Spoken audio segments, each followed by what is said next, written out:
strengthen your body, and they've never given me anything, and I never get weak when I go, but I'm like, if you blink your eye, literally, I'm here 1 second, and then I'm just there in heaven somewhere, wherever they put me. I don't just wander. They won't let me do that. But it's always to hear a specific person talk, and I don't ever talk to the people up there. It's not like I can go find somebody for you, so don't ask me.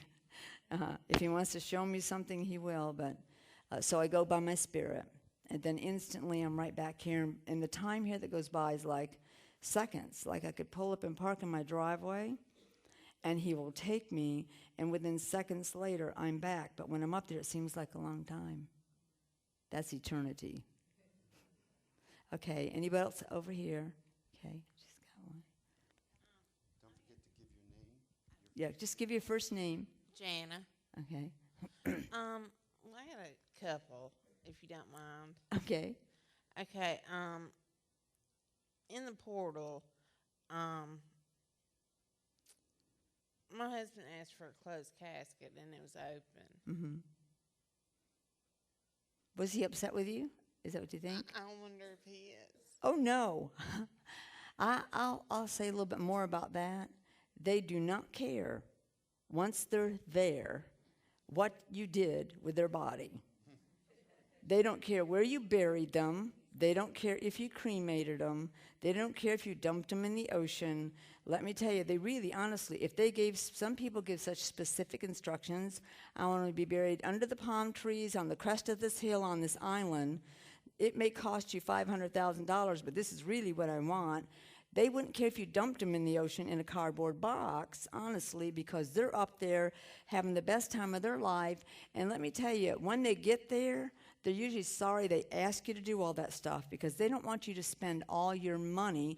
They don't want you spending $50,000 to bury their carcass when they themselves are up there having the greatest mansion you could imagine and enjoying their life to its fullest, and then they have become a burden on you after they're already gone. So do something nice, but let me tell you, he didn't care whether the casket was open or closed. And I had, right before he died, I told him that he'd win the battle, but I would win the war. Mm-hmm. I'm not doing a very good job of it. Of yourself, you mean? Your physical body? Well, we'll have prayer for you in a little bit. And also, we had 2 miscarriages. Mm-hmm. So is he up there Yes. taking care of them? Oh, I'm sure. I'm absolutely positive. Usually they don't take them home with them if they're really little, because when the babies pass, whatever size their little flesh was, that's how big the babies are. Their little spirits are perfect in every way. It's like your spirit, when it leaves your body, it's perfect in every way. There's no disfiguration. If they were handicapped, they're not handicapped. If they were mentally challenged, they're not mentally challenged. But your spirit is eternal and it's perfect. But God just made it that way for whatever reason. So whatever size the babies were when they passed away, whether they were miscarried, aborted, the little baby's spirit, perfect, finger, toes, eyes, everything. They have understanding. They know who their parents are. They can sing, they can dance, they can play like any baby. They don't have to sleep because your spirit doesn't either. They enter into the peace, love, and joy of the Lord. But they usually get a little bit bigger before someone would actually take them home, because they have such wonderful care in the nurseries in heaven. The angels rock them, and when they sing to them, the breath of God nourishes their little spirits, and that's how they grow. Their little spirits grow, and very slowly. So by the time you get there, you can still raise your baby. But I'm sure, though, that they are visited all the time. And the babies get to do amazing things tonight. I'm actually going to talk about what the babies get to do in heaven.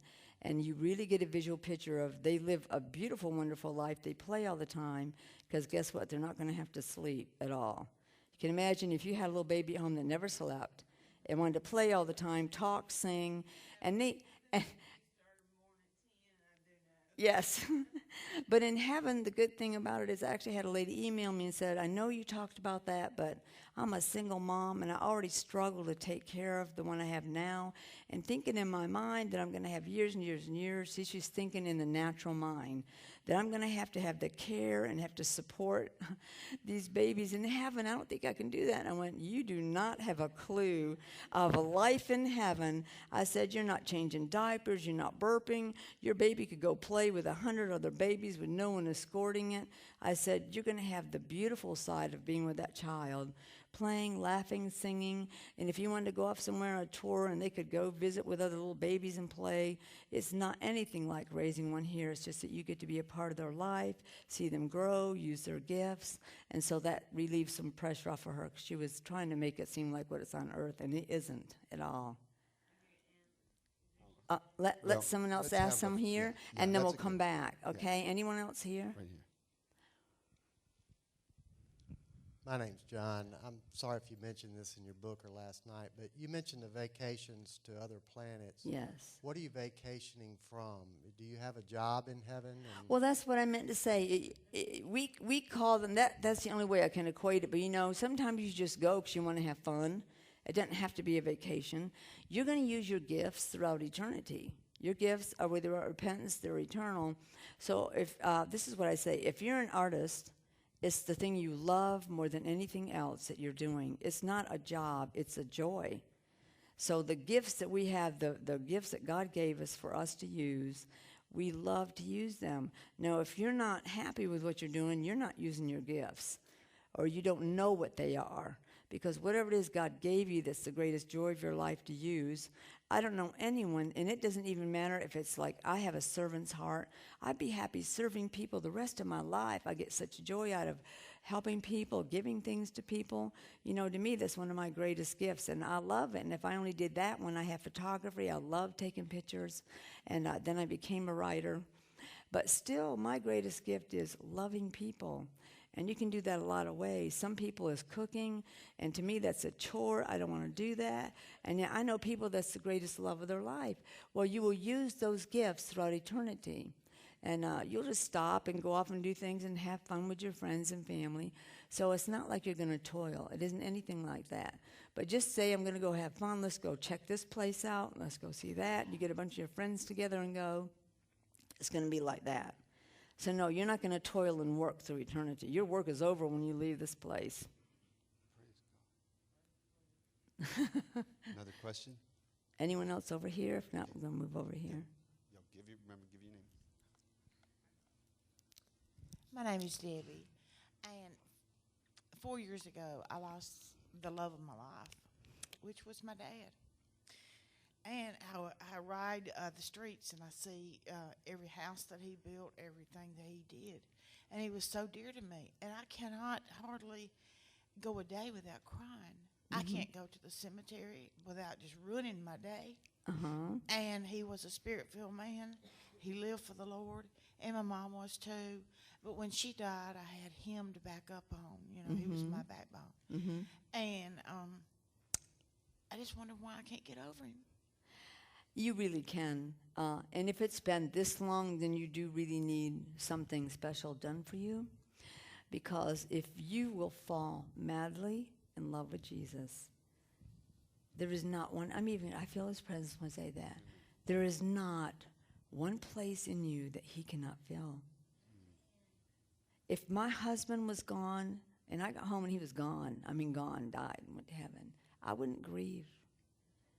If all my family was gone and I lost everything I had and I was on a street corner, I would be filled with joy because I have so much of him on the inside of me. He is my everything, and he can become your everything. And when you realize that this person that you love more than anyone in the world, that your family members with them, it should bring you joy. And this is the thing you need to think about. If he's in heaven, and you're a believer, you will never be separated again. And I can tell you, he's up there getting things ready for you. He's getting gifts for you. He's making lists of places to take you. He hasn't forgotten about you, but I can tell you the biggest thing on his heart is for you to be free from that grief. Because God has something amazing left for you to do, and you can't do it to its fullest if you're hanging on to that. You need to really let him go And you honestly haven't let him go if you're still carrying that. So we're going to pray for you when we're done. And anyone else who's